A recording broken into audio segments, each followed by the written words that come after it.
Fucking pussy! 360. You 360? Yeah, I'll probably compete in like a wrapped competition. Oh, yeah. So like APL, like fucking GPC.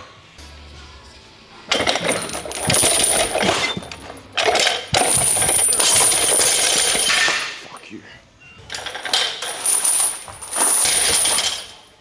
That doesn't feel like 100. Doesn't feel like 100 kilos, right? That's weird. Yep. You gotta make life harder for yourself if you want to get stronger.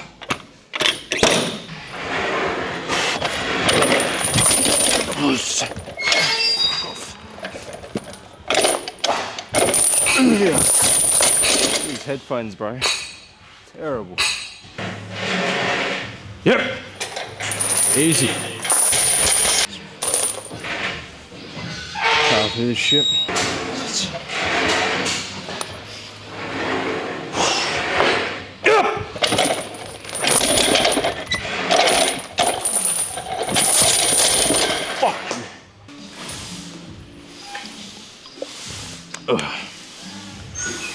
Let's go now.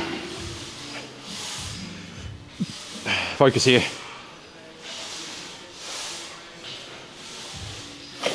Good. Nice. A little bit. Watch up. Let's go, Michael. No slap. It's alright. Yeah, come on. Let's fucking go now. Let's go, come on! Focus here, Mike. Come on! Let's go. Come on. Good. Big pull. Hold Easy. it. Good. Pull, pull, pull. Finish that shit. Back. Good. Smooth. Smooth. Come on, bro. Nice. Good shit. 220 with you? Sheesh. Come on now.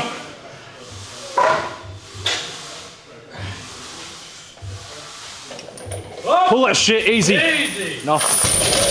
Nothing. Solid, solid. Cheers, bro. All good. Let's chuck 3 on.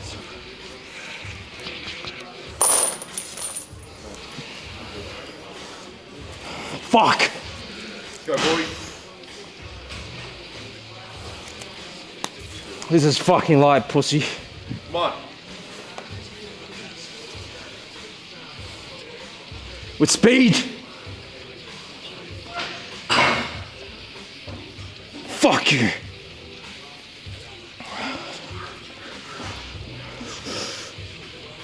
Yes, sir! What? Lights!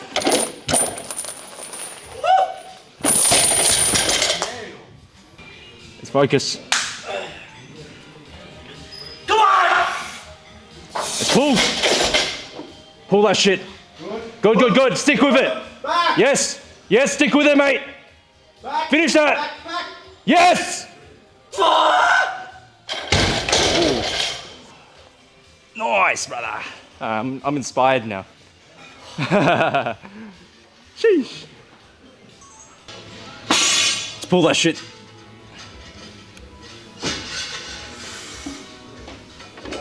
Easy! Easy, bring it up. Up! Ooh. Nice. Ooh. The only way is to be conservative.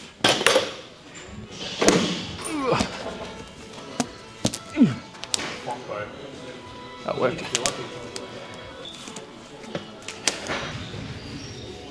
You're in control of this. Gonna get fucking pissed here, bro. Go, boy. Just got you fucking bitch.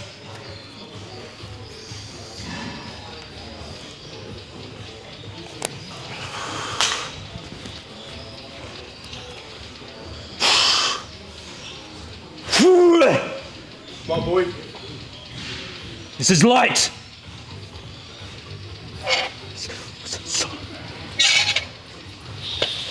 Come on, boy. You got this shit, brother. Come on. Go, boy. Get it out. This fucking pussy. Come on. Come on. Come on. Fuck is. Yes, sir. Yes.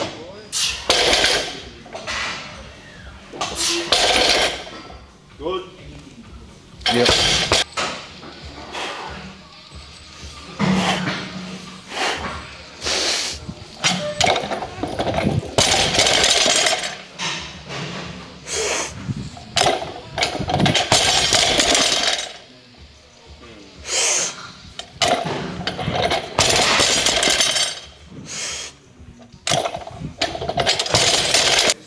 I haven't interviewed John Hack, but I've met him Yeah, so I was at Worlds.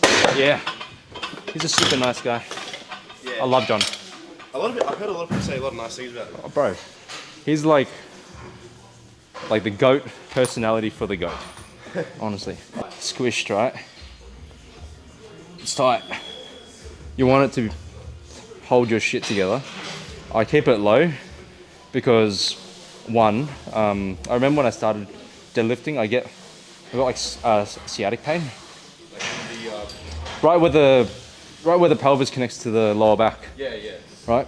So I was like, I don't like that very much. So I'm gonna put the belt as close to that area to provide intra-abdominal pressure in that specific area. So what happens is when you wear a belt, you probably already understand how a belt works, but you apply force against it, Yeah.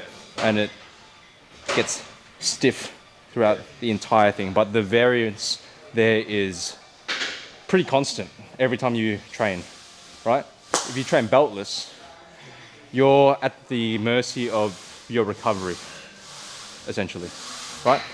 You might think that you're fully recovered here, but you're always like 80% here, 70% here, maybe 69% here, whatever, right?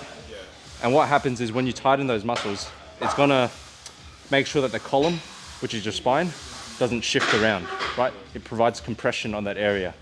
So if you wear a INSA belt or SBD belt, it's a constant thing because you just need to breathe in, and that amount of intra-abdominal pressure is going to be the same every single time. That's the important part, right? Yeah. It's mostly safety. Obviously, it's going to add kilos on, but it's a safety thing. And I've never hurt my lower back ever again. And that lower back injury was from a fucking overhead press, not from a deadlift. Once that belt is on, you find your foot placement. Your foot placement is going to vary depending on what type of bar it is, right? Because once you start pulling, that initial point where the bar leaves the floor is going to be different each time, and your hips are going to engage at a different point. So what I mean by that is, with a longer bar, you can probably go in for a closer leg stance, because when the bar is bent, your hips sort of engaged here, right? Versus when the bar is stiff, you want to get as much hip engagement as possible, so it would have a little bit of a wider stance. Yeah. Does that make sense? So when I'm on like Alico bars, if you see my 310 in competition, my feet are like this. Yeah. When I'm pulling it, like quite far apart. Yeah. Right? So I get the strongest and the most amount of force off the floor. But with like a whippy bar, you don't need any application of force until like that high, and you're maximizing the leverage by for me, it's using a lot of like outer sweep of the legs like this. You know, push my knees towards my arms, and it engages my quads in a certain way. This is a very particular thing, person by person though. Like what works for me might not work for you. All right, so key point: belt on really tight, focusing on a few things. I usually shake my arms forward, so you kind of make a curve in your upper back, right? You probably understand how that works. Obviously, starting with your body like this is pretty much, if I straighten out my back, my hands are actually here, right? If I curve my upper back and not even move my lower body, I'm already at the bar. Yeah. So you're overcoming that upper area with upper back strength. That's why you see me do heavy rows all the time. Yeah. Step. And then tense your entire body, essentially. I like tense my hands, tense my legs, and then I come down and pop up. Right? What do you think of the concept of like people say it's better to get your air in like top when you're standing up. So what was that? What do you think on the concept of people saying when they say, oh, it's better to get the air in at the top than it is to get out the bottom? Yeah, that is a really good point, and that's why I start at the top, right? And you'll notice something with my leg being brought back before I even actually pull. It's so this part of my body is straight, so I can get as much volume in as possible. If you're bent over like this, right, you're actually, like, imagine trying to fill up a Coke can that's folded. Yeah. You're not gonna get as much volume. Yeah.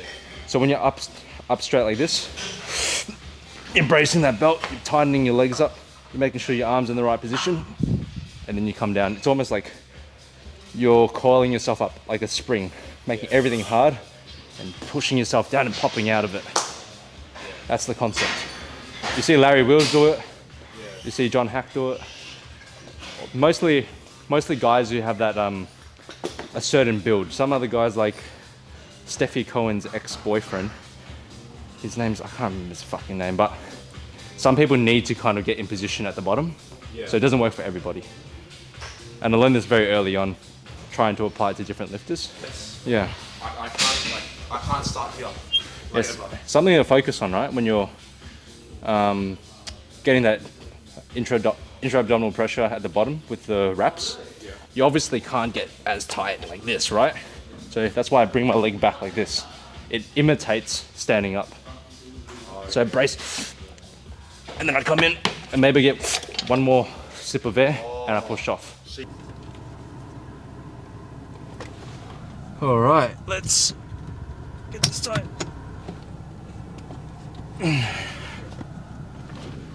What is up? Just finished session, I don't know what number, with some of the boys from Gyra. They're also Barbell Crew lads. And it went well. Today I was able to hit a PB of 320 kilos with chains for 2. Fucking pretty big for me. I came in with a sore hamstring and my body just didn't feel 110%, but I wanted to settle for at least, you know, a double that was solid, and that was solid. Something that I want to touch on today is how to get that initial intensity and what you should use to get there, right? I understand not everybody goes through traumatic experiences, but utilizing negatives in your life. Say your girlfriend broke up with you, that's one. Say one of the boys betrayed you, that's another thing. Say someone close to you died, that's another thing, right?